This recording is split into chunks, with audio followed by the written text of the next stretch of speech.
Hello friends, എല്ലാവർക്കും good morning. അപ്പോൾ എല്ലാവർക്കും ഇന്നത്തെ ഒരു അടിപൊളി വിശേഷത്തിലേക്ക് തന്നെ സ്വാഗതം.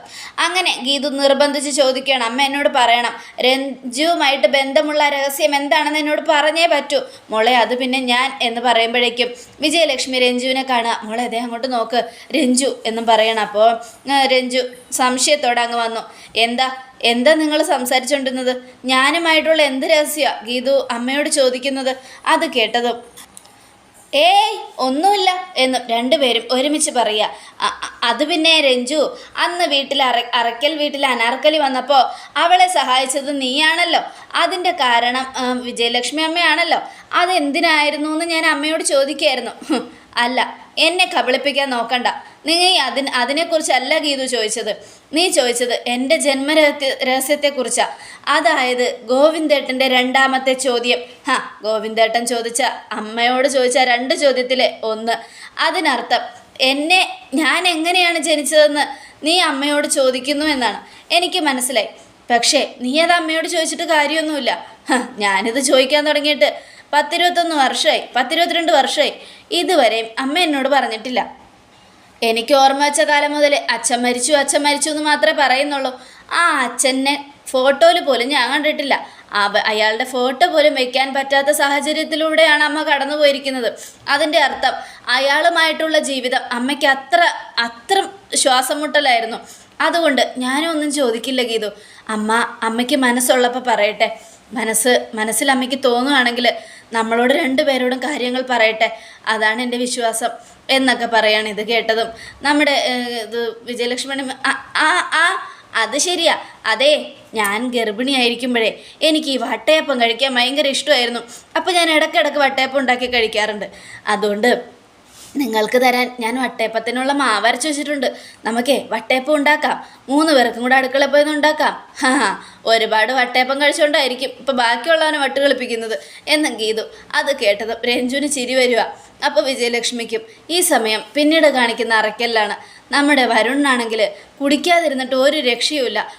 എന്തൊരു കഷ്ടമാണ്, കുടിക്കാതിരുന്നിട്ട് ഒരു രക്ഷയുമില്ലല്ലോ. പാത്തും പതുങ്ങിയും വരുന്ന അടുക്കളയിലേക്ക് പോവുക. ഇതേ സമയം ഭദ്രനെയാണ് കാണിക്കുന്നത്. ഭദ്രനാണെങ്കിൽ ഒരു ആൽമരച്ചോട്ടിൽ ഒരു സ്റ്റൂളും ഇട്ട് അതിൻ്റെ മുകളിലിരുന്നുകൊണ്ട് ഓരോരോ കാര്യങ്ങൾ പറഞ്ഞുകൊണ്ടിരിക്കുക. എല്ലാവരും ഹിമാലയ സ്വാമി എന്ന് ഭദ്രനെ വിളിക്കുകയും ചെയ്യുന്നുണ്ട്. അപ്പോൾ ഓരോരുത്തർ അനുഗ്രഹം ചോദിക്കുന്നു. അപ്പോൾ ഒരാൾ, അതെ, തൻ്റെ ഭാര്യയ്ക്ക് സുഖമില്ലെന്നും പറഞ്ഞ് എൻ്റെ മോളുടെ കല്യാണത്തിന് വെച്ച കാശെടുത്ത് ഞാൻ തനിക്ക് തന്നു. എന്നിട്ട് താൻ അതും കൊണ്ട് ഹിമാലയത്തിലേക്ക് പോയി വലിയ കോപ്പിലെ മറ്റെടുത്ത സ്വാമിയായി. എൻ്റെ കാശ് എവിടോ എന്നും അയാൾ ചോദിക്കുക. അത് കേട്ടതും അതെ, ഹിമാലയത്തിൽ നിന്നും എനിക്ക് കിട്ടിയ അനുഗ്രഹങ്ങളെല്ലാം ഞാൻ നിങ്ങൾ ഭക്തർക്ക് നല്ല വരമായി തരാം. അതുകൊണ്ട് എന്നോട് പൈസയൊന്നും ചോദിക്കണ്ട. പൈസ എന്താണ് ഭക്ത? പണവും പദവിയും സ്വർണവും ഒന്നുമല്ല. മനുഷ്യനായി പിറന്ന് ഈ ശരീരം വിട്ട് ആത്മാവ് പോകുമ്പോൾ മണ്ണിനടിയിലേക്ക് വെറും ഈ ശരീരം മാത്രമേ പോകുന്നുള്ളൂ. നമ്മുടെ ആത്മാക്കൾ ഇങ്ങനെ അലഞ്ഞു തിരിഞ്ഞ് നടക്കും. അങ്ങനെ നടക്കാതിരിക്കണമെങ്കിൽ നമ്മൾ പുണ്യം ചെയ്യണം. നോം ആ പുണ്യം ചെയ്തു, ഇനി നിങ്ങളും ചെയ്യണം. നോം ചെയ്ത പുണ്യം നിങ്ങളിലേക്ക് എത്താൻ താൻ കൂടുതൽ ഡയലോഗൊന്നും അടിക്കണ്ട, എൻ്റെ കാശിയാണോ എന്നും അയാൾ. അത് കേട്ടതും മറ്റൊരു ഭക്തൻ, സ്വാമി തെറ്റായിട്ടൊന്നും വിചാരിക്കണ്ട. അവന് വിവരമില്ലാത്തതുകൊണ്ടാ. സാരമില്ല ഭക്ത, അവൻ വിവരമില്ലെങ്കിൽ അവന് വിവരം നോമുണ്ടാക്കി കൊടുക്കാം.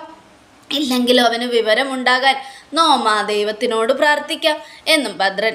എടോ, ഹിമാലയ സ്വാമിയോട് ഇങ്ങനെയൊന്നും സംസാരിക്കരുത്.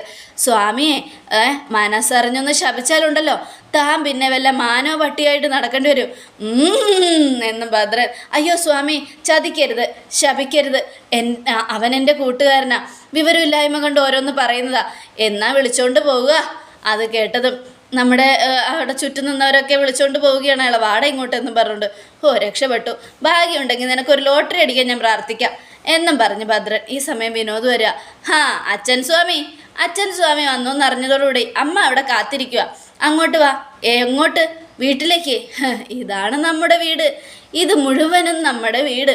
എന്തിനാ വീട് എന്നും ചോദിക്കുകയാണ്. അതെ, അച്ഛൻ സ്വാമിയുടെ അവിടെയുള്ള 2 മക്കളും ഞാനാണല്ലോ. അതുകൊണ്ട് ഞാനും ചേച്ചിയും മാത്രമാണല്ലോ അച്ഛൻ്റെ മക്കൾ. അതുകൊണ്ട് അങ്ങോട്ട് വാ. ഇല്ല, ഞാൻ വരുന്നില്ല മോനെ എന്നും നമ്മുടെ ഭദ്രൻ. അത് കേട്ടതും അച്ഛൻ വരുന്നു എന്നറിഞ്ഞ് ചിക്കനും മീനും ഒക്കെ ഉണ്ടാക്കി വെച്ചിട്ടുണ്ട്. ഈശ്വരാ, ഇത് ശരിയല്ല. പാവം കോഴികളും മനുഷ്യരല്ലേന്നോ? ഇതാ പറഞ്ഞത്. അച്ഛൻ വലിയ സ്വാമിയായെങ്കിലും അച്ഛൻ്റെ ബുദ്ധിയിൽ ഒരു മാറ്റവും സംഭവിച്ചിട്ടില്ല.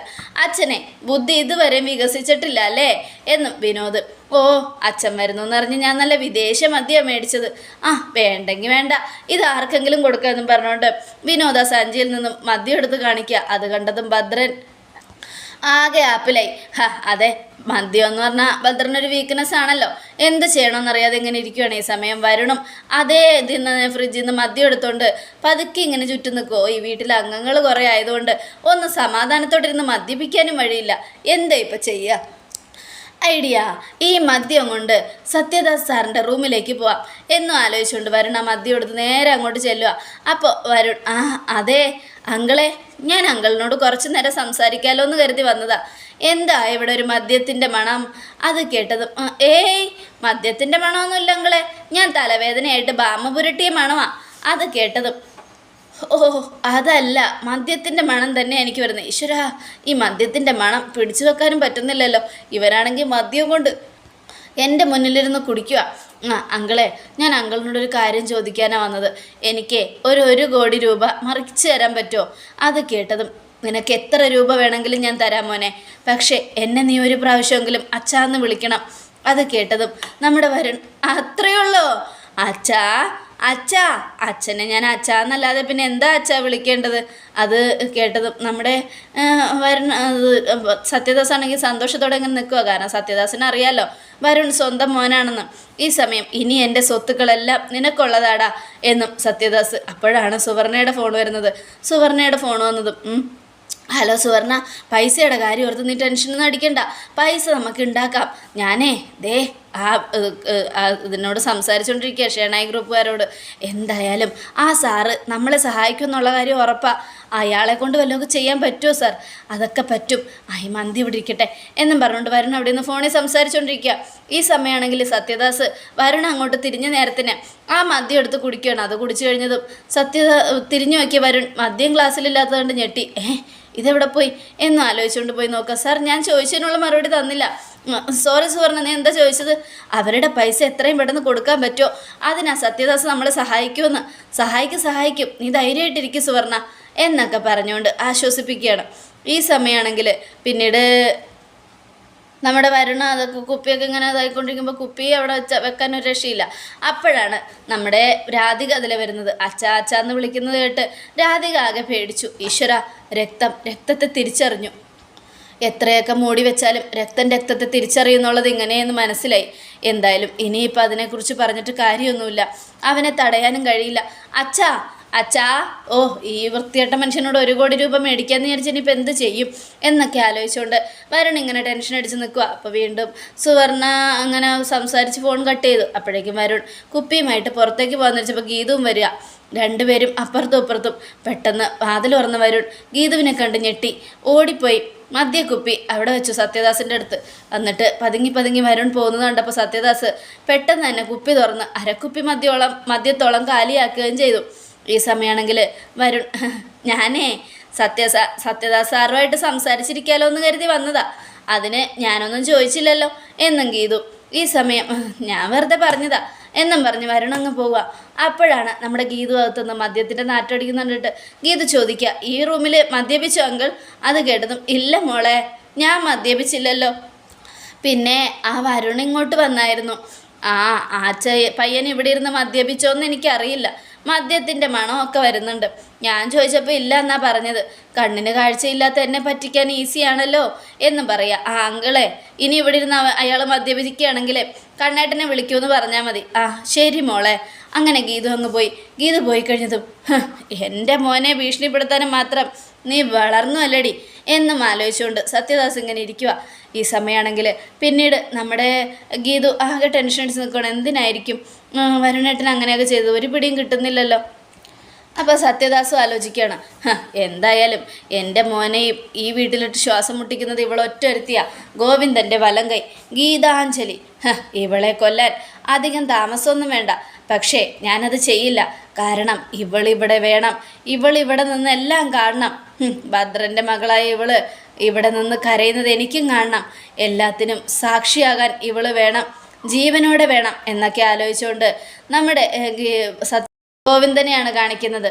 അതായത് അനാർക്കലി എക്സ്, പിന്നെ അതിൻ്റെ താഴെ ഒരു ആരോ മാർക്ക് ഇട്ടിട്ട് ഭദ്രൻ, അതിന് നേരെ മാധവൻ നായർ. അതെ, ഈ ഭദ്രന് കൂടുതൽ അടുപ്പമുണ്ടായിരുന്നതും ശത്രുവുമായതും അനാർക്കലിയാണ്.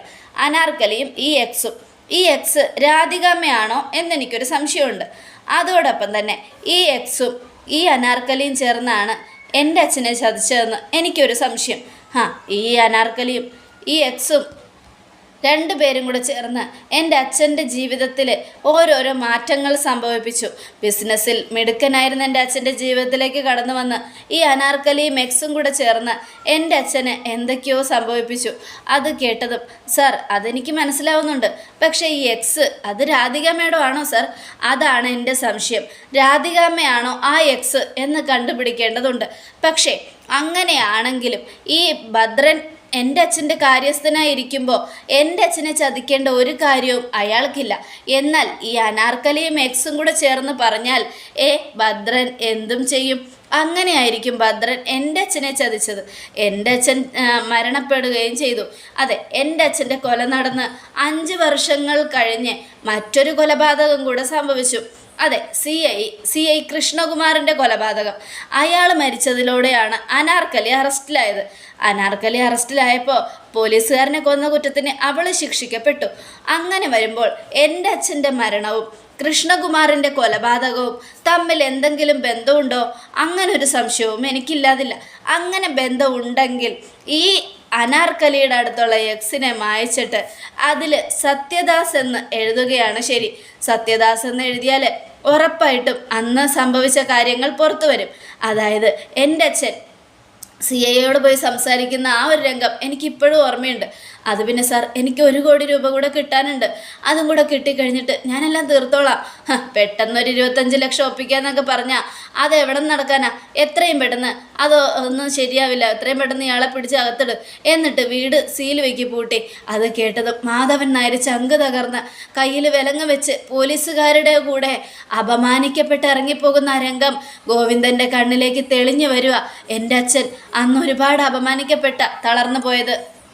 എല്ലാവരുടെയും മുൻപിൽ എൻ്റെ അച്ഛനന്ന് തൂങ്ങി മരിച്ചു. അന്ന് ആ ജയിലിലുണ്ടായിരുന്ന SCI ആണ് ഈ കൃഷ്ണകുമാർ. ആ കൃഷ്ണകുമാർ മരിച്ചിട്ടുണ്ടെങ്കിൽ അയാളെ കൊന്നത് അനാർക്കലിയും ഈ എക്സ് സത്യദാസും കൂടിയാണ്. അങ്ങനെ സംഭവിച്ചിട്ടുണ്ടെങ്കിൽ ഈ 2 പേരും തമ്മിലുള്ള ബന്ധം എന്താണെന്ന് നമുക്ക് ഊഹിച്ചെടുക്കാനേ കഴിയും. അങ്ങനെ ഊഹിച്ചെടുത്തു കഴിഞ്ഞാൽ എന്ത് സംഭവിക്കുന്നു വെച്ചാൽ അനാർക്കലി ശിക്ഷിക്കപ്പെട്ട അതേ ശിക്ഷ സത്യദാസിനും കിട്ടി. രാധികാമ്മയ്ക്ക് ഇതിലെന്താണ് പങ്കെന്ന് ചോദിക്കുമ്പോൾ അതും കണ്ടുപിടിക്കേണ്ടതുണ്ട്.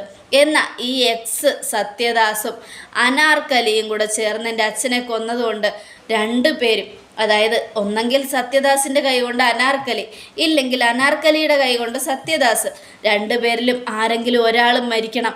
എന്നാലേ എൻ്റെ പ്രതികാരത്തിനൊരു ശമനമുണ്ടാകൂ അജാസ്. അത് കേട്ടതും കൊള്ളാം സാർ, സാറിൻ്റെ പഴയ കാലത്തെ അന്വേഷണം വീണ്ടും കുത്തിപ്പൊക്കിയുള്ള ഈ ബുദ്ധി എനിക്ക് ഒരുപാട് ഇഷ്ടപ്പെട്ടു. എന്തായാലും രാധികാമ്മയ്ക്ക് ഇതിൽ പങ്കുണ്ടെന്നുള്ള കാര്യം ഉറപ്പാണ്. കാരണം സാറിൻ്റെ അച്ഛൻ്റെ സ്വത്തുക്കൾ തട്ടിയെടുക്കാനാണല്ലോ രാധികാമ്മ കൂടെ കൂടിയത്. അതിൽ എന്തൊക്കെയോ സംശയം എനിക്കും ഉണ്ട്. അതെ അജാസ്, അതൊക്കെ കണ്ടുപിടിക്കണം. സാറിന് ഭയങ്കര ഒരു ധൃതിയായല്ലോ. ധൃതിയല്ല അജാസ്, എൻ്റെ അച്ഛൻ്റെ നിരപരാധിത്വം അതെനിക്ക് തെളിയിക്കണം. എത്ര വർഷം കഴിഞ്ഞാലും എൻ്റെ അച്ഛൻ്റെ മേലെ വന്ന ആ കള്ളപ്പേര് അതൊരിക്കലും മാറില്ല. ഇവിടെയുള്ള പല ആൾക്കാരും എൻ്റെ അച്ഛനെ കള്ളനാക്കി, പേരും കള്ളൻ. ആ ഒരു പേരിൽ നിന്നും അച്ഛനെ എനിക്ക് രക്ഷിക്കണം. അതിനെനിക്കിതൊരൊറ്റ വഴിയേ ഉള്ളൂ എന്നൊക്കെ പറയുകയാണ്. ഈ സമയം അജാസും ഗോവിന്ദും കൂടെ കുറേ കാര്യങ്ങൾ അങ്ങ് ഡിസ്കസ് ചെയ്യുക. കാരണം എന്തൊക്കെ സംഭവിച്ചാലും ഈ അനാർക്കലി എക്സും കൂടെ എൻ്റെ അച്ഛനോട് ചെയ്ത ചതി എനിക്ക് ഒരിക്കലും മറക്കാൻ പറ്റില്ല അജാസ്. സാർ, ഞാനൊരു കാര്യം ചോദിച്ചോട്ടെ? എന്താ അജാസ്? അല്ല, അന്ന് ഈ സംഭവങ്ങളൊക്കെ നടക്കുമ്പോൾ അയ്യപ്പേട്ടൻ കൂടെ ഉണ്ടായിരുന്നാണല്ലോ. ആ സമയത്ത് അയ്യപ്പേട്ടനോട് ചോദിച്ച കാര്യങ്ങൾ അറിയില്ലേ? ഇത്രയും അച്ഛനെ അടുത്തറിഞ്ഞ ആളാണ് ഞാൻ, അച്ഛൻ്റെ കൂടെ ഉണ്ടായിരുന്ന ആളാണ് ഞാൻ. എന്നിട്ടും എൻ്റെ അച്ഛൻ്റെ ജീവിതത്തിലേക്ക് അനാർക്കലിയും എക്സും കടന്നുകൂടിയത് ഞാൻ അറിഞ്ഞില്ല. പിന്നെ എങ്ങനെയാ ആ പാവം അയ്യപ്പേട്ടൻ അറിയുന്നത് അജാസ്? എല്ലാം ഒരു പ്ലാനിങ്ങിലൂടെ നടന്ന ചതി മാത്രമാണ് എന്നും നമ്മുടെ ഗോവിന്ദ്. അതെ, എല്ലാം ഞാൻ കുത്തിപ്പൊക്കി പുറത്ത് കൊണ്ടുവരും. എനിക്കിനി ഒന്നും നോക്കാനില്ല എന്നും പറഞ്ഞുകൊണ്ട് ഗോവിന്ദ് ഇങ്ങനെ നിൽക്കുകയാണ്. അതോടുകൂടെ എപ്പിസോഡ് അവസാനിക്കുകയാണ്. നാളത്തെ ഒരു തകർപ്പൻ വിശേഷത്തിലായിട്ട് കാത്തിരിക്കുക.